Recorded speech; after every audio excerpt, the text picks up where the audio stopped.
if you get disconnected from your source that is creating, that is rendering you, giving you that energy, if you go too far off, you have to disconnect. You'll create accidents, you'll create disease, you'll create whatever it is. A suicide attempt, again, a quick disconnect, because as soon as you literally disconnect, just like that speaker, it doesn't play your favorite music anymore. It just stops, right? You would have to disconnect from this reality.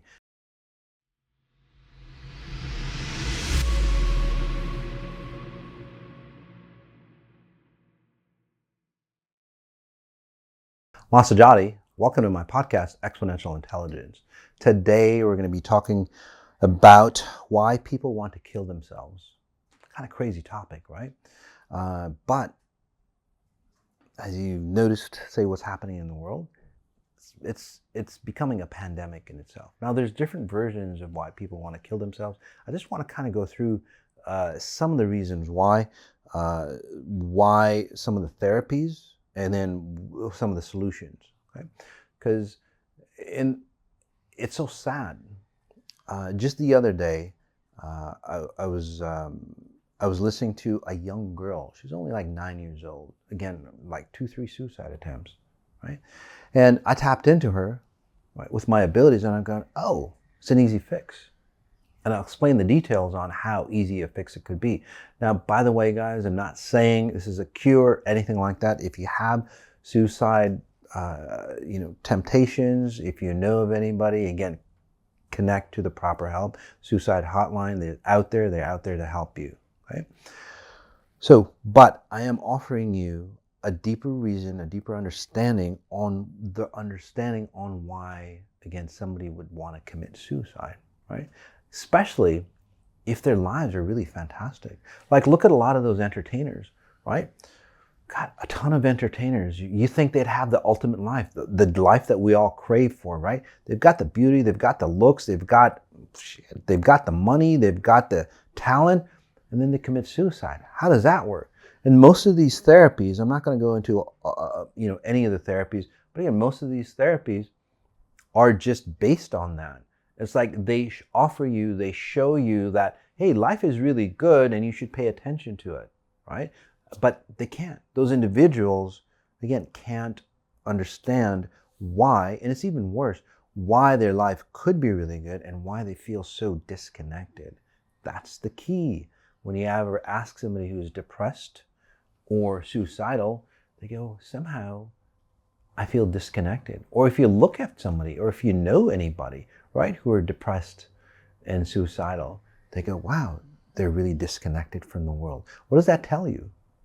And then what we do is, well, we pile on top of them more love. We pile on top of them more abundance, more opportunities and experiences of joy. Again, I'm not an expert, but I've saved, I would say thousands of individuals from suicide. Some of you actually might be here because of some of the sessions that you've done with me, maybe the 18-day hyper meditations that you've done with me that have radically turned your life around. Again, so if you're one of those individuals, comment in if you can on your social media on, hey, I got help through XI. Right? It's really about saving those individuals that needlessly, say, disconnect from this reality. Just to go through some of the statistics, and some crazy statistics here, by the way. It's the 10th leading cause of death. Okay? The statistics come from the American Foundation for Suicide Prevention. Okay? Now the CDC has different numbers. Kind of crazy, right? But according to the American Foundation for Suicide Prevention, 10th leading cause of death, and 1.4 million attempts. So those individuals who didn't die, but that's a hell of a lot, right? And it's kind of crazy, but the CDC says, it's on their website, it says during a pandemic, suicide rates actually go down, which is kind of crazy because all the indicators of suicide, depression, disconnection, losing loved ones, losing family and all that, all those indicators or precursors of suicide, all those are like skyrocketing off the charts, but then the CDC goes, no, suicide actually goes down during pandemic. So I don't know about that one. I would kind of push or wonder, it's like, God, where are they getting their facts? Or are they just making it up? I'm not here to judge. I'm just putting it out there. Okay. So let's just really jump in. Oh, by the way, males, we're going to get into why male suicide is 2 or 3 times higher than female suicide. 2 or 3 times higher than female suicide. Get that. That's crazy, isn't it? So why that happens. So let's get into the logistics on why suicide happens. Again, as I said, just to reiterate, it's not about the wealth. It's not about how happy your life is. It's not about how healthy you are. It's not about anything physical here. Okay? Let's just get that off the plate. It's got nothing to do with that. Because if it did, that would mean that high, say, influencers that are out there, high wealth individuals that are out there, highly intelligent people that are out there, highly successful individuals, highly, say, attractive individuals that are out there would not commit suicide, right? It's just common sense. But that's how most people think. It's like if only they had a better life. And this podcast is not just for those individuals who are thinking of committing suicide or depression. It's about those loved ones that have to deal with somebody in that, say, space. Because you're probably helping them promote suicide. And again, it's not a knockdown on you. In this podcast, I'm going to show you how to, say, disconnect yourself so you're not supporting somebody who's suicidal. Okay? So let's take a deep breath in and we'll make it an experiential podcast for you where you're not just listening to clear logic that works at all levels of consciousness or understanding. If you've ever wondered why there's always exceptions to the rule, because you're not at higher level logic. The higher level of logic that you go, or your logic isn't watertight. Higher levels of logic and understanding that you go, the less exceptions to the rule. Simple as that. So again, if you're not at that high level understanding, keep searching for the truth. Okay? Simple as that. Jumping back in, let's take a deep breath in.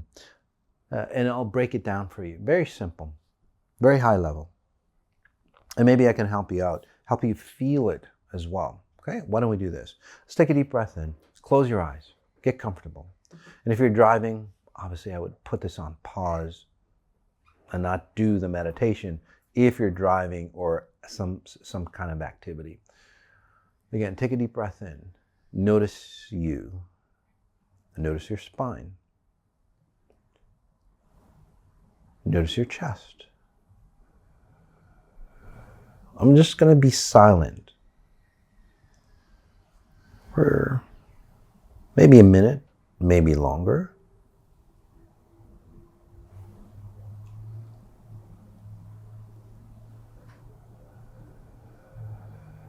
All you have to do, experience what you're feeling.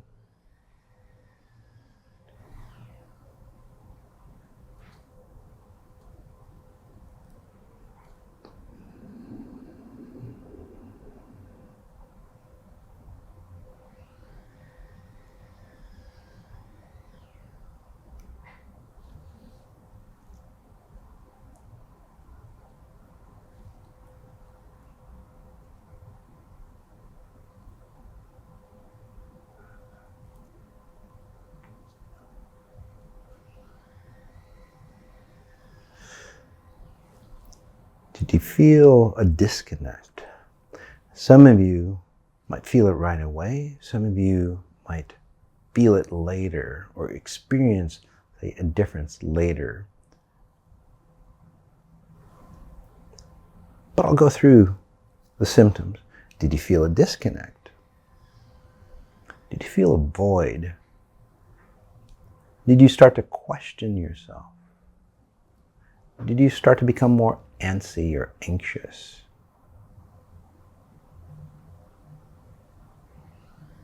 Did you become more afraid if you run fear patterns? Again, higher anxiety, a need to do something. Some of you might have stopped breathing, or something similar to that. Let's take a deep breath in again.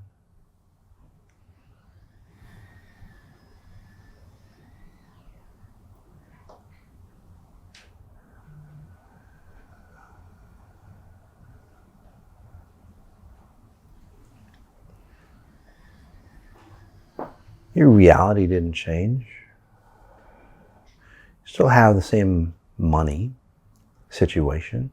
Your relationships are the same. But why do you feel all that you're feeling? Again, whether it's now, currently, or later. Some of you go, well, I don't feel anything, but are you questioning who you are? Are you questioning why you're here? You might feel boredom. You might be bored with this podcast. It's not the podcast. That's how those individuals who are depressed or into suicide feel. They start to feel bored with anything that's out there. And I keep having to state this. Again, it's not anything physical you can do, except one thing. Let's take a deep breath in again.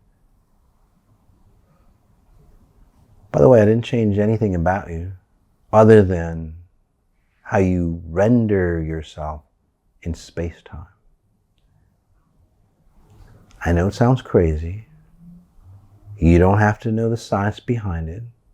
You don't know the science behind how your phone works, how an airplane works. You still use it. It still works for you, right? This is the science on how you create yourself here.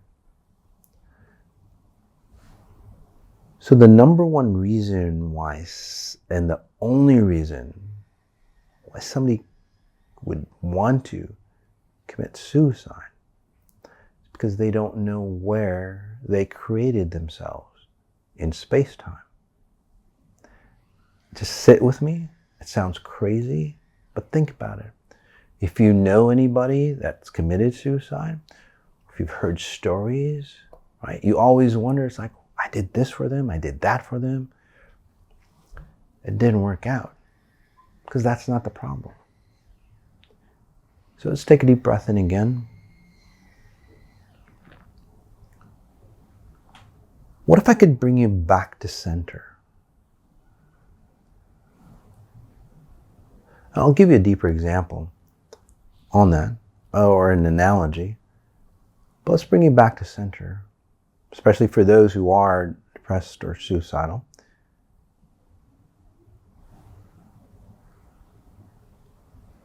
Sometimes, with just one session, some of you listening to this, if you know anybody, you might want to give them this podcast. Have them listen to it. It might be that one key to save them and turn their life around.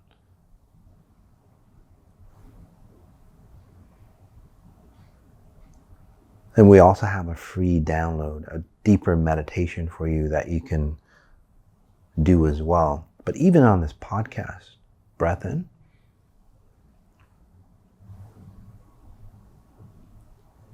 Notice your spine. Obviously, a deeper meditation. It's more than a meditation, helping you rewire, recenter yourself in the fourth coordinate. I'll get into the science in just a bit, but I want you to settle in to where you need to be.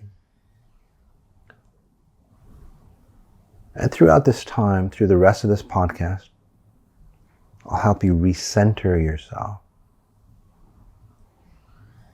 And as a note, not using psychology or anything to do with your brain. I'm literally helping you create yourself in this reality. Now, this topic goes deep. I want to cover as much as I can in the time that we have. One of the key elements that I've seen on those individuals that have helped stick around in this reality and then enjoy it, that one key element that made them want to commit suicide I've actually helped turn around where they can expand into their inner self because they know how to disconnect from time. As I said, it's about a disconnect from time where you forget or where you forgot who you are. I'm kind of jumping ahead of myself, but I'll give you the logistics later. But those individuals, again, who've turned their lives around through XI, I've used that same component that could have been a death for them to expand their life here, to understand the deeper knowledge of why you're here and how wonderful and beautiful it is. Right? Way beyond the physicalness of this reality. How do I do that? Well, by understanding how to control time, literally bending time. Okay? So let's go back. So where all that stuff makes sense. Think of yourself as a Bluetooth device. Simple, right? You're a speaker, playing music, whatever it might be. Your video, TV, whatever. Again, your Bluetooth device. Okay. The source, again, your phone or your computer, is your spirit or your timeless self, as I would call it. Okay. So you've got a code between the source, okay, your device, and then your body, which is a speaker. So that Bluetooth needs to connect. That device needs to know exactly where you are in space and time for you to experience this reality. Okay. So let's take a deep breath in again. So what does that mean? Well, your computer, again, your higher self, starts to lose connection with the Bluetooth. So what happens when you move the source or the speaker or your body or your identity in the fourth dimension, again, space-time, from the source or your smartphone in this case? You move it further and further away, and then you get to a point where it loses track. Again, it loses track of where that speaker is, your body is. And then there's no energy, there's no vitality in that speaker. The speaker does not work anymore. It's a disconnect. If you get disconnected from your source that is creating, that is rendering you, giving you that energy, if you go too far off, you have to disconnect. You'll create accidents, you'll create disease, you'll create whatever it is. A suicide attempt, again, a quick disconnect. Because as soon as you literally disconnect, just like that speaker, it doesn't play your favorite music anymore. It just stops, right? You would have to disconnect from this reality. You cannot exist in this reality. Does that make sense for you? Hopefully it does. Take a deep breath in again. So do you understand why, and hopefully you do, why it's not about helping those people go, oh, you should be thankful for what you have. You should be grateful for what you have. Because that's the worst thing that you want to do to those individuals. It just magnifies the distortion or that disconnect for them. And why? Very simple. They know that they're disconnected. They're disconnected from this reality, right? They have all the stuff that should make them happy. Think about it.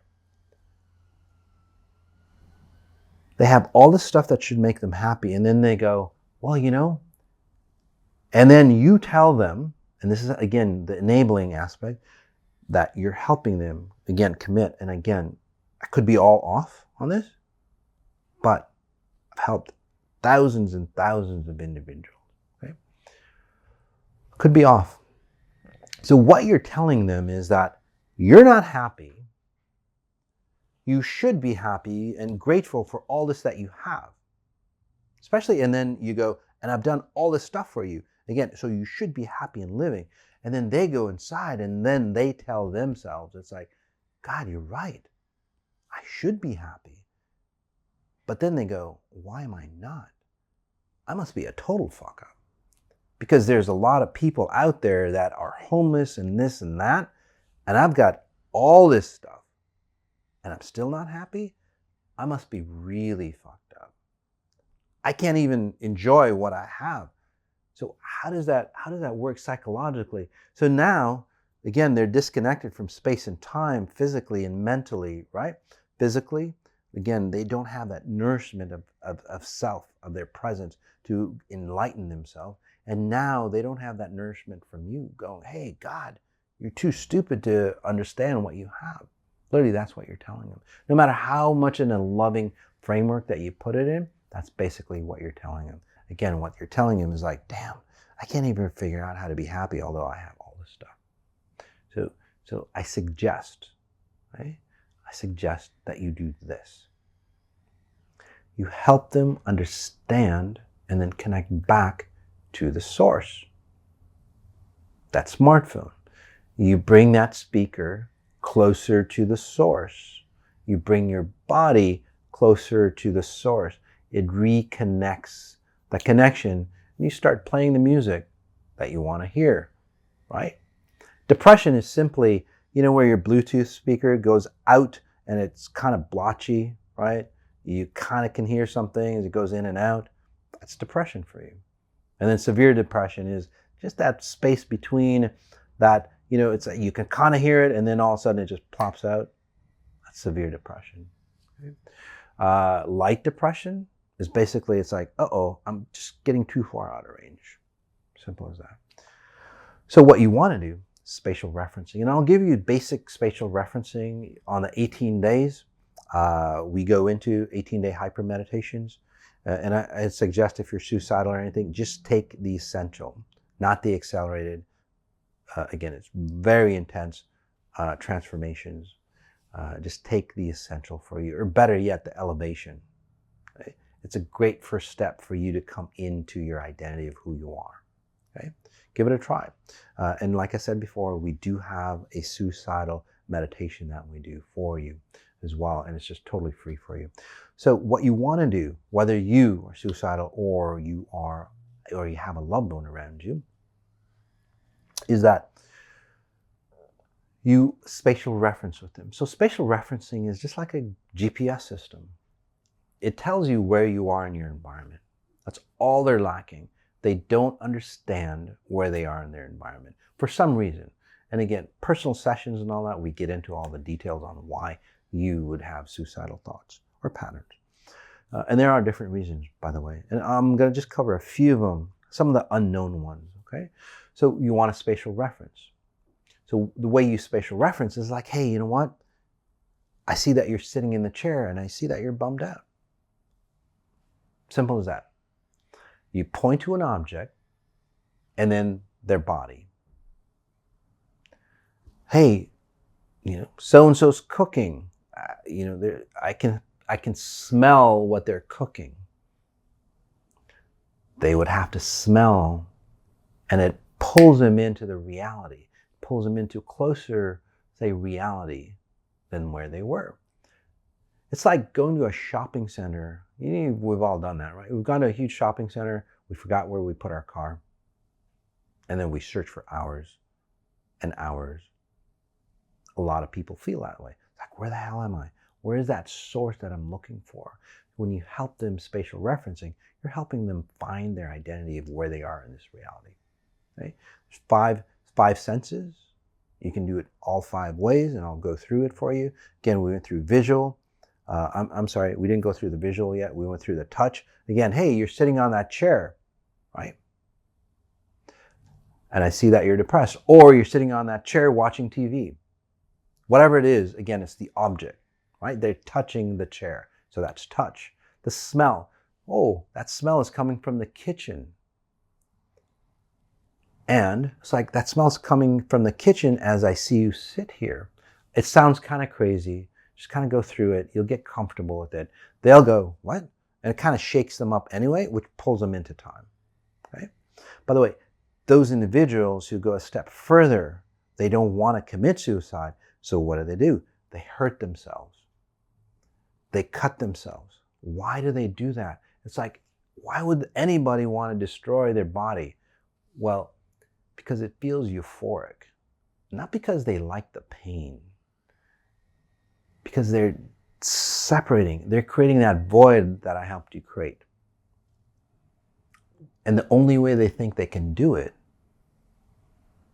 is when they cut themselves or when they hurt themselves, it pulls them back into their body and they go, oh, this is where I am. And it feels euphoric for a moment, right? For a little bit until it wears out, right? So that's the reason why you might have somebody hurt and, again, cut themselves or abuse themselves in certain ways. There's plenty of ways for people to abuse themselves, right? So the other way, so we've gone through touch, we've gone through smell. So another way is like, hey, visual. It's like, hey, you know what? The doorway is over there. Simple. Or I see that picture hanging over there and, I see your right hand. Or you might go, oh, the picture's over there as you touch part of their body, their hand, their knee, the back. And you make that connection, right? Oh, picture's over there. Do you see that picture over there? And you lightly touch them, on their shoulder or wherever. Just have them make that connection. It allows them to go, oh, this picture is in this reality. That must mean I'm in this reality. The taste in your mouth, that's not, you don't have to worry about that. But even the taste, again, because we have 5 senses, you could go, it's like, God, doesn't that food taste yummy? Or, hey, I don't like this food. Again, it pulls them back into their body. So those are all the ways that you can help, one, yourself or others feel better here. But advanced spatial referencing allows you to manifest crazy stuff. So we use basic spatial referencing allows you to, understand where you are and save yourself from doing something that's not beneficial, by the way. Because I help people. This is the other thing that I'd like to get into, because I do help people who've crossed over committing suicide and, again, awaken them.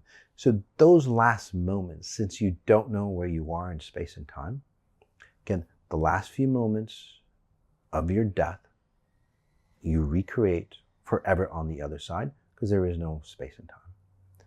So I see people, right? I see clients who come, it's like, oh, hey, did you have a cousin or did your mom commit suicide? It's like, yeah, they did.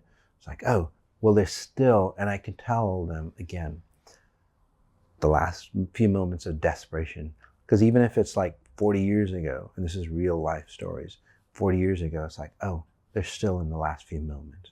So it doesn't help you, by the way. Again, seek help. Get the right authorities, whatever that you need to do. Practice spatial referencing.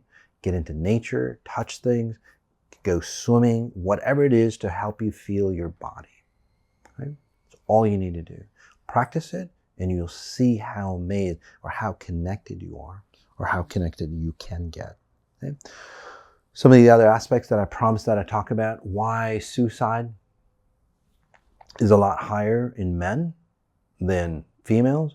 Well, a couple things that I'm tapping into with my abilities of future vision or accessing pretty much anything that's out there is that, one, they are more aware of where they are in space and time. And that's why men are more, say, handy or more logistical, so to speak, right? They might be better with, say, the mechanics or, like biking or, activities and so on like that. The reason why, again, they're more conscious of the mechanics of this reality and how it works. So again, the logistics of movement, their brains are more adept to that. That's why they're more prone to, say, more mechanical stuff right off the bat. So it's not a nurture. It's not that we've created. Can women do that? Of course, right? And that's why I suggest women right off the bat understand, again, or get into engineering or building blocks and all that stuff. Okay? Building blocks, putting things together, putting puzzles together, again, it allows you to understand the mechanics of spatial referencing as a young child. I highly recommend if you have young kids. So why is that a problem? Well, men start to realize that they're off center because they're more in tune with where they are in their reality, right? But they don't know that. They don't know the underlying reason on why they are. And then with society's norms, big boys don't cry, all that stuff, we keep all our internals, all our emotions, right, jam-packed in there. We shut them down. So that's very detrimental, because what happens is that those emotions are allowing, or should allow us to tell you, it's like, hey, you know what? We're off center. We shouldn't be in this position in the fourth dimension. So women are a little more in tune, but they're not as aware of where they are in this reality. Okay? They've learned to, say, normalize themselves with their emotions. So although they might be more emotional, they just naturally, say, stay, right? Because they're not, say, messing with where they render themselves. They're not messing with, say, the mechanics of, say, how they create or where they create themselves in space and time. Okay? And then, again, their emotions express that. So they're more into their emotions versus, understanding, again, reference points of where they are in space and time. But you put them together, you understand where you are in space and time. And then you can turn that weakness around into, say, an opportunity for you to expand into space and time. That inner expansion that I'm talking about. And when you do that, this is where creative abilities come in. This is where new inventions come in. This is where possibilities of abundance way beyond what you could figure out or you could even imagine start to come in.